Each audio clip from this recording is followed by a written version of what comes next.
Fazer o bike check dessa merda aqui, ó. Gills FRX 2018 verde.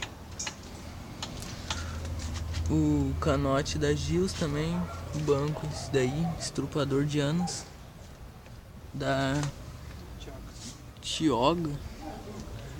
O aro traseiro é o aro Rupiurra, pneu Shayong 2.35.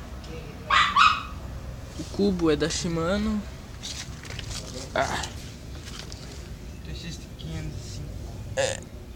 O câmbio é da Shimano Acera, né? Acera. Blocagem. Ui. Agora aqui pra frente. Correio acho que é normal também, né? Não sei que mais. Pé de vela da GTK. Ai, filha da puta. GTK. Pedal nem sei direito. Da frente. O aro é o mesmo, o pneu também.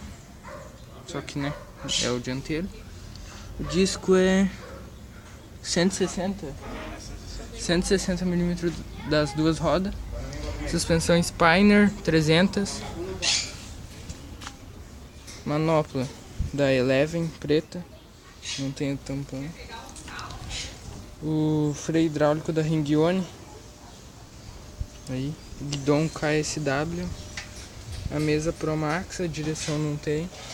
E o trocador Shimano Acera, 9 velocidade. E o guia pra onde? E o guia dá pra ir.